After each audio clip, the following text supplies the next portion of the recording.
Hello, I'm Christian. I'm the host of the Disruptive Chef Entrepreneur Show. And I know I say this at every episode, but you guys gonna love today's guest. How many times do you meet somebody who is not just very versed in all things culinary from back of the house to the front of the house, somebody who knows how to build relationships in our industry and who is extremely good at it? Not only is she a cat mama, she also loves to travel, and she's also an amazing human being. You guys gonna meet her right after this.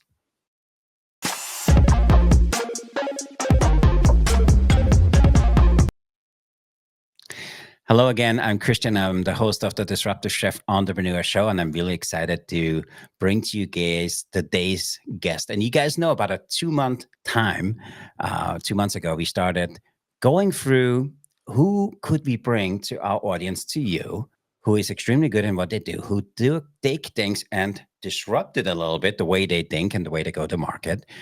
And there was one name which came up over and over again. Her name is Christine Smith. Thank you for being here today, and thanks for coming on the Disruptive Chef Entrepreneur Show. Christine, tell us a little bit, first off, where you're calling in from, introduce yourself to our audience, and then tell us a little bit about how did coaching come about and what is hospitality relationship building? Amazing. Yes. Thank you for having me. I am calling in from Asheville, North Carolina. If you've never been to the Western North Carolina area, it's a very touristy area. The mountains are beautiful. And as you mentioned, yes, I am essentially a relationship builder for the hospitality industry, which means any sector under the hospitality umbrella is my wheelhouse. I love that. And how did they come about? I mean, you said you worked back at the house, front of the house. You have a lot of experience in the industry. Where did the whole relationship building start? All right. I want you to breathe for a second. Imagine working in an establishment, let's say a restaurant, and you experience a lack of leadership, a lack of your voice and skills being hindered, and you're not able to fully express Mhm. your gifts to offer that establishment. And you walk into work and watch how people talk to each other Yeah. over and over, and they don't really necessarily pay attention to it. And they also don't pay attention to how we interact with each other actually affects our business and our bottom line and our revenue. Hmm. So years after noticing that and noticing how I felt as a human doing a job, wanting to showcase my own skills, long story short, here I am sharing my experience and my gift of how to teach others to improve their relationships and their business. But I'll give you a hint, it starts with ourselves, which is the work I've been doing for years. And that's how I became a relationship builder. I love that because it's so true. I think we wouldn't talk to other people the way we talk to ourselves. So I'm a big believer it starts with us, because it starts, relationship building. It is a two people business, and we need to be the ones ready for that. So talk to us. How did you get into hospitality? How did that start? Mm. Well, I was an independent teenager at 14 years old, and I started working at I lived at the on the beach at the time, and I worked at a coffee and ice cream parlor shop where I would throw on my bikini and throw a t-shirt on and go to work from the beach. Easy peasy, life was good as a teenager, and worked my way through all types of different roles in the hospitality industry and moved from restaurants to property management to events, weddings, you name it, I've done it. I've done small, independent boutique type mom and pop places all the way to luxury brands, and yeah, I just I've done everything. And what I've realized over time, it doesn't matter how much I'm good at operations and increasing sales and optimizing systems. Like, yes, I can Mhm. do all those things, but what I really do and what I'm really good at is finding the distraction of why that business is unable to reach their goal no matter what department. And it always comes Mhm. down to relationships. I agree. I mean, hospitality overall is a relationship business. So But bring us back. Where did Miss Christine realize I'm on something? I think if I do this, or I think that whole relationship thing within business, and especially in hospitality business, is a key pivoting, linchpin for people to be successful or not. Where did you realize that there's something you could build, a successful career around? And where did you realize this is it? This is how you do it? I love this question, and I'll be honest that this question, my answer to that question has changed, and I had to really dig deep and figure out Hmm. what was it. And I'll Yeah. share a story with you. I was working at a bed and breakfast. It was a 13-room boutique bed and breakfast on the beach, and family owned, where the son was their operator essentially. Hmm. Hmm. And it was a family knit crew where they invited me in to help assistant manage the place. Yep. And I realized, and no matter where we work, we have to learn how to adapt with different personalities, right? And there was this one person in particular at this job where I was really struggling to just do my job, like Hmm. really struggling because of just the conflict of the personality clash, right? Yeah. And I went into work every day frustrated, didn't know how to communicate my needs, didn't know how to express myself, and so on and so on, all because of this one person's personality. Hmm. And so I'd go home and reflect on that and talk to my peers and people that supported me in my life. And I had this mentor in my life at the time that says, Christine, why don't you perhaps look at the things that you enjoy of this person rather than focusing on the things that you might not enjoy about this person? I love that. That's great advice. And I am kidding you not. It's not about the person that I'm having the conflict with, it's about me. Hmm. I have control of how I interact, how I think, all the things. I have the power. And Hmm. by changing my own mindset, I should write a book on just this experience alone. It's incredible. Whenever I started to do that, I didn't tell the other person I was doing that. I was doing the internal work myself. Hmm. And you know what started to happen? We became friends. We became confidence in each other, sharing emotions on how do we get these things accomplished that we want to as a team, as management team. We were no longer fighting, we were no longer arguing or all the things. We are now unison to the point where I actually helped her get out of a job that she has been trying to leave for years. Wow. That first off, thanks a lot for sharing this story, and I know our listeners love that because for me, there's two things which is really important. Number one, that if you teach something, that you experienced it yourself. And so for me, just for you to have that struggle, because there's probably 50, 100 people listening right now, which have that same person. I learned a long time ago, the problem doesn't go away, it just changes names or faces. So we all need to kind of overcome that because we all have that one person, which just gets us fired up. And I love that advice you got, saying, hey, look at it. What do you love about that? Because it changes everything. Because it takes all the other BS away. So I really, really love that. So talk to us a little bit, that whole relationship building. So can you explain to us a little bit the relationship building in the hospitality industry and why it's so crucial um, for the success of a business?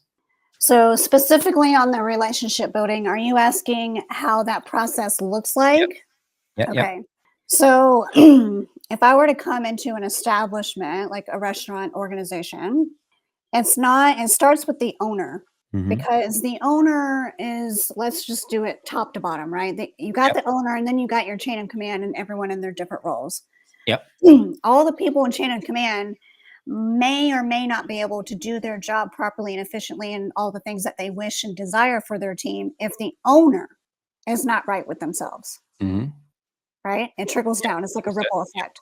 And so, whether it be management or the owner, I work with the individual first and I go at a level of why. I get them to understand why they're making the decisions they are and how they're communicating their needs. Yeah. It's mindset work. It's even bringing things into conversation that they're not showing or telling their owners that they need, sharing the vulnerability.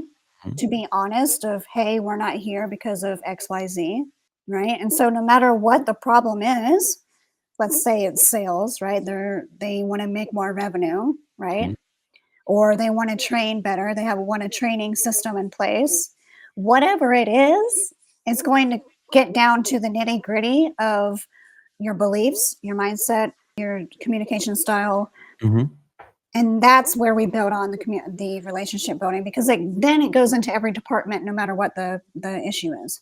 So I love that. So what do you think that missing link, or what do you notice that missing link is within that? Awareness, Why do you think that is? because it's very easy to be busy. Mhm. It's very easy to dismiss the core factor. And as we know in the hospitality industry, it's go, go, go, go. I'm not dismissing that. We cannot Mhm. dismiss that. Mhm. However, we can navigate and control it better. I love that. So how does your approach address that then? Well, I bring that into awareness first of all. Bring all that these things that we are aware of, but yet we don't talk about it. Those Yeah, are difficult conversations to have. I know, I know. And so usually it happens with like what when someone comes to me, they think they have XYZ problem. Mhm. But when they talk when I start talking to them and asking them questions and digging, they realize it's not that's actually not the problem. Mhm. It's almost like a show and tell, an experiment for me to show them, hey, have you thought about it this way and how this correlates with this, and Yeah. then so on and so on. And so when they first come to me, it's no longer an objection for me because I know I know it's going to go deeper than whatever they think their problem is. Mhm. And so it's like an aha moment every time. I love that. I love that. By the way, our listeners, you guys need to check out the stuff she does because I think every restaurant needs a Christine.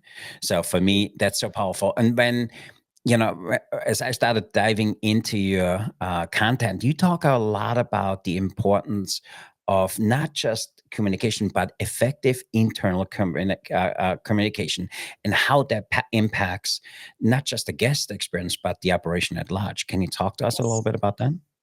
Yes. Um, let's say, operationally speaking, when we're not, the saying, the elephant in the room. I bring the elephant in the room and we talk about it. We talk That about it. doesn't sound fun. That doesn't sound fun. No, it doesn't. But it's easier if we bring Mhm. it into the room and just acknowledge that it's okay because Yeah, we are human behind a business. First of all, we are a human. And we all have these challenges, these beliefs, these thoughts, whatever. And so when it comes into operations, think of it from a micro level to a macro level. yeah. How we're showing up, how we're believing all the Mhm. things into operations, it can either have a smooth operation or it can tweak things and throw everything off because once one department is off, Yeah. generally the other one's going to be off and so on and so on. It's like a ripple effect. And so the Mhm. guest experience, the guest doesn't know it, but subconsciously that's what's going on. Mhm. They're not consciously aware, they don't need to be. They're just a guest at a restaurant trying to enjoy their experience. Yeah, yeah. But us as leaders and staff members, can we appreciate that awareness and just acknowledge it and know that when we work at this level that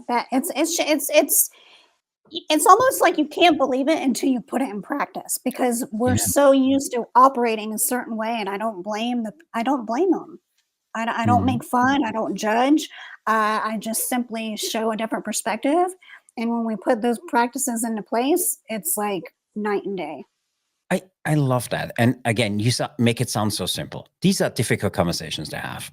And then also you talk about that you need to show up and be ready to be vulnerable. Talk to us a little bit about the importance of that. Okay, we're going to get philosophical here. Mhm. I don't want to admit that I'm make mistakes. Let's say I'm an owner, Mhm. right? I had this dream. I built this business. I hired the staff. I got this clientele. I got all the things. and life is still happening behind Mhm. the scenes. Whenever we're able to get that vulnerable with ourselves, that transpires onto someone else to build trust. Mhm. And so we don't want to admit that we want help or need help or we made a mistake or I said something that was wrong or I could have done better. We don't want to admit that. But I want to share the love and trust for others that they can hold that space for themselves. Mhm. Think it's almost like therapy. It's Yeah, yeah. therapy. It Mhm. is, it is, yeah. Yeah. And being vulnerable is that's where real change happens because I love, again, I encourage our listeners to follow some of the content you put out there because if you're not vulnerable, it's BS. And you're not really accepting what you need to work on and what you need to change. I honestly feel becoming vulnerable is also looked upon as a weakness. I disagree. I think there's a lot of strength in being vulnerable. And there's Mhm. also real change can only happen if I'm honest with myself. And Mhm. in order to do that, that's exactly what needs to Mhm. happen. I love that about your teaching. You also talk about ASE. It stands for Artistic Social Enterprising. Talk to us a little bit what that means and how you approach that. I'm gonna have to ask you a question back. Mhm. What do you mean I talk about ASE? So one of your things you put out there, how does ASE, the personality types, influence your approach within the hospitality and relationship building business? Ah, okay. Oh, okay. Yes. So meeting someone where they're at. Hmm. That one's a tricky one, right? And that's that one I'm still learning, to be honest with you, Hmm. and it's case by case basis. And so I don't have a secret formula for that. And the best way I can teach on that right now in this conversation is to pay attention to how one person's personality is different from the other, and how can you incorporate those teachings and those structures to make it sense for everybody, no matter the Love personality. that. Love that. Eh, eh, I mean, a personality differs from a learning style. Hmm. It's just different. Yeah, like I said, I can. By the way, I can talk about this forever because I think I find it's for me as I started reading about it and follow what you do. I honestly sincerely mean it. Anybody listening here, you guys need to check out the stuff she does because it's so needed in every operation, and that's not just food service. If you sell windows, I think you need that too. So talk to us a little bit when you walk in. What are some of the common, not missteps, or things you pick up on when you go in there, which is a quick fix and it can have a huge impact on how people communicate with each other? You mean one thing I noticed from the beginning? Yeah, because you've been doing it so long, and for you, Mhm. I'm sure you see it, and we all, when you walk in, you can see behaviors or how people communicate. What is give our audience a little a glimpse behind the scenes how your approach works, and what could be a simple trick, a tip, or a strategy you can impart with them on they can use today to become better communicators tomorrow. Oh, okay. So sometimes before I start working with people, and I do this naturally, I think it's just in my nature and my curiosity, is when I go dine out Hmm. somewhere, I am a very good observer. So I like to Hmm. observe. And so if an owner or operator were able to put themselves out of their own shoes of the as the owner or operator and just simply observe without judgment, Hmm. that's very important, without judgment. Yeah. Just observe what's going on, take notes. What do you notice? It can go into even your online presence with your reviews. I can read so much about a review and pinpoint things that may be going on inside their establishment just by Yeah. reading a review. I love that.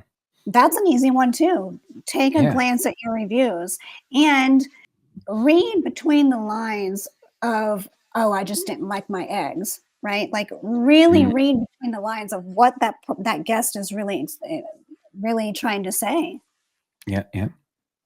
And so those are some actionable things to do, and then if you're one usually and this is the work, right? Like, are you able to notice when a person is in distress, like what Mhm. social cues do you notice? What feeling?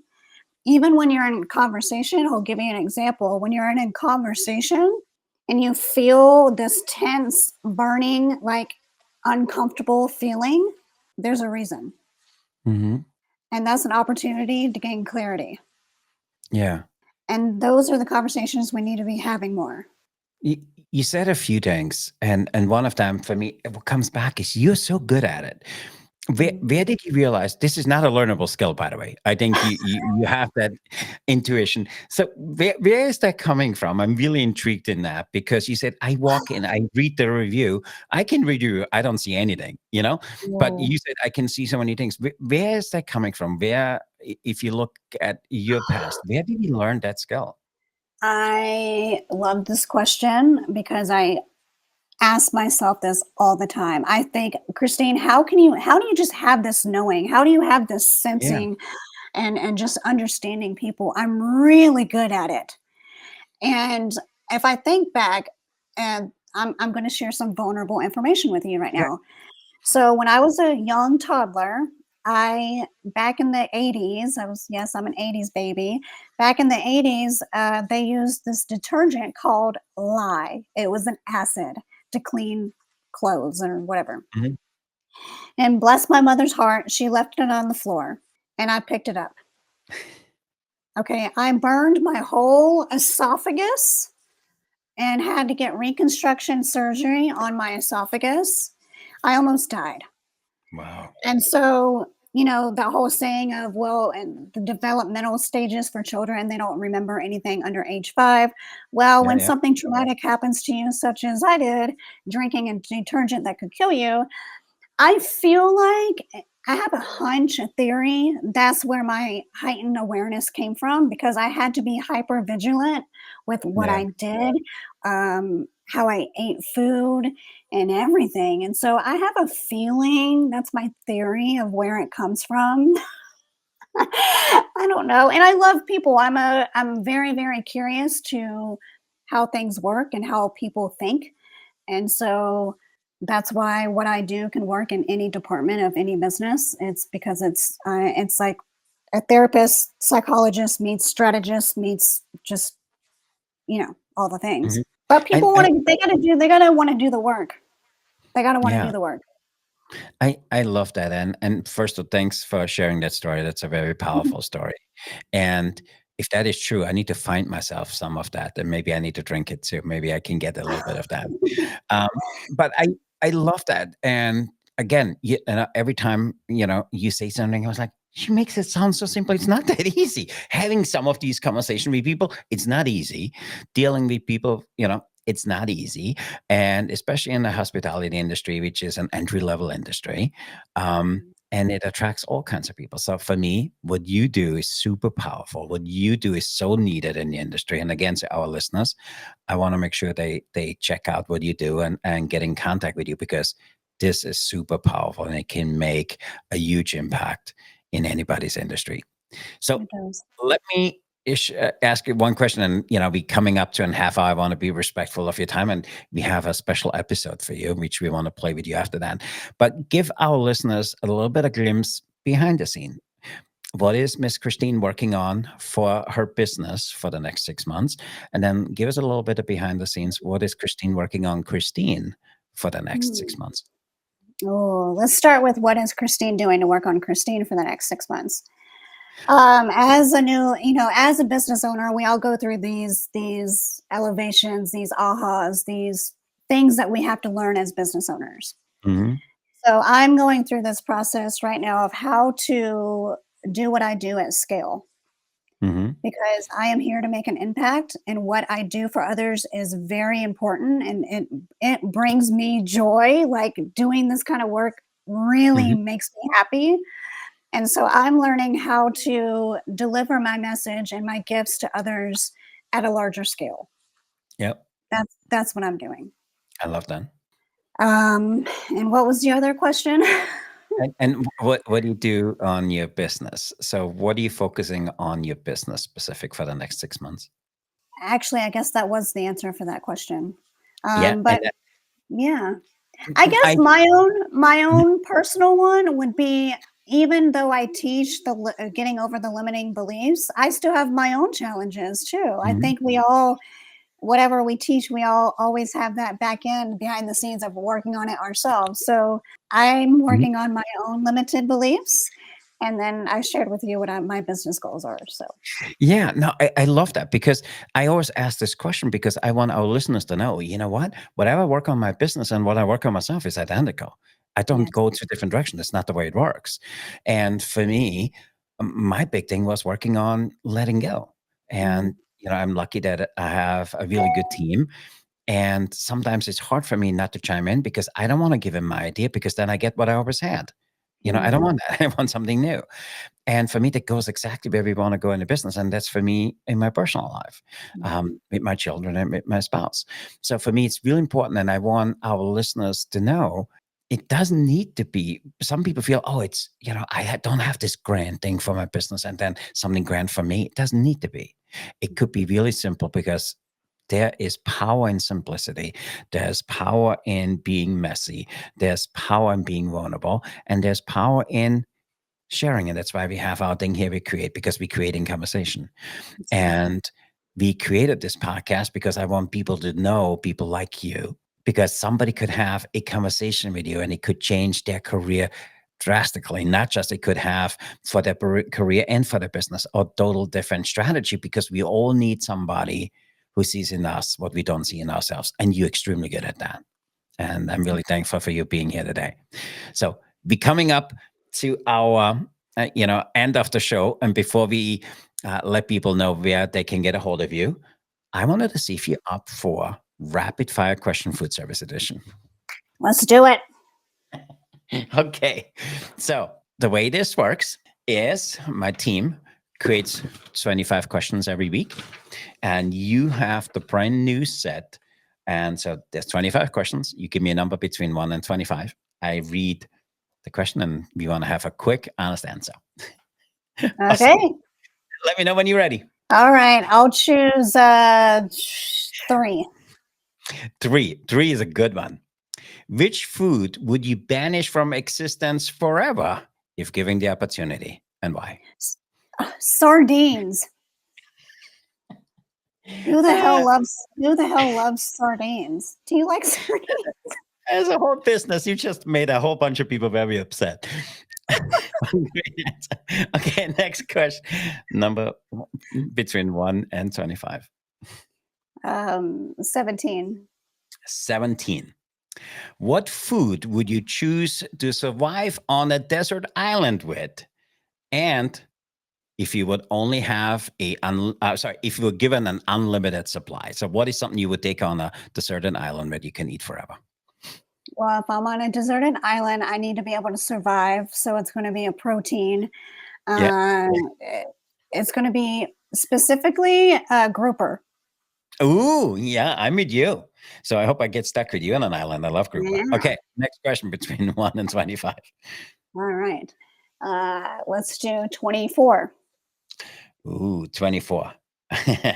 What is the weirdest food request you have ever gotten from a customer? I'm going to say mayonnaise on spaghetti.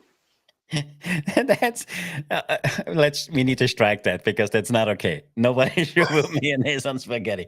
That's an insult. You're upsetting a I, whole culture. I don't even know. I'm not surprised. Okay, number between 1 and 25. Let's do 10. Ooh, 10 is an oldie but goodie. Pineapple on a pizza, yes or no? Absolutely. There's a whole movement to get the pineapple off the pizza. Oh, you just alienated. You soon you gotta be on an island, and I hope you Yes. like group. Okay, No sardines, pineapple, and chicken and grouper. we're gonna send you with a bunch of mayonnaise and spaghetti. Um, okay, last question between 1 and 25. 20. 20. What's your secret ingredient nobody knows about? Love.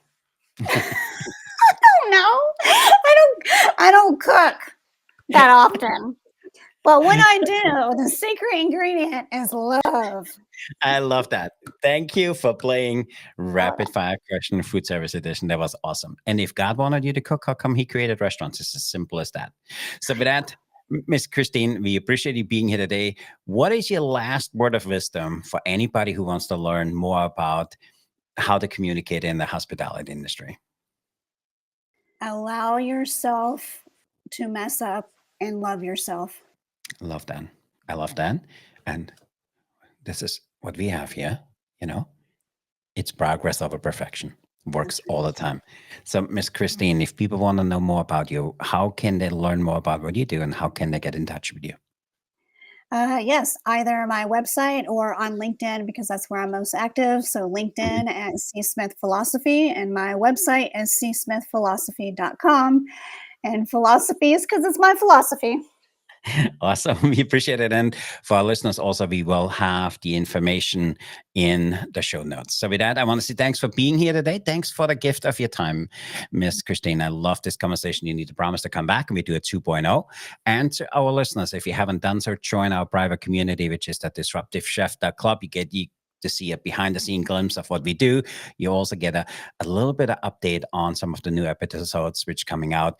And also, if you want to check out our website and our social media, where we have all on latest and greatest out there. So with that, I want to say thanks again for being here today. Until next time, remember to disrupt your kitchen, fire up your career, stay hungry for change. I'm Christian here with Miss Christine. We are out of here. So we're signing off for the day. Be the change, be the challenge, and be the chef who sets the world on fire. Miss Christine, thanks for being here today. My And pleasure. to our listeners, go out there until our next episode. Be disruptive.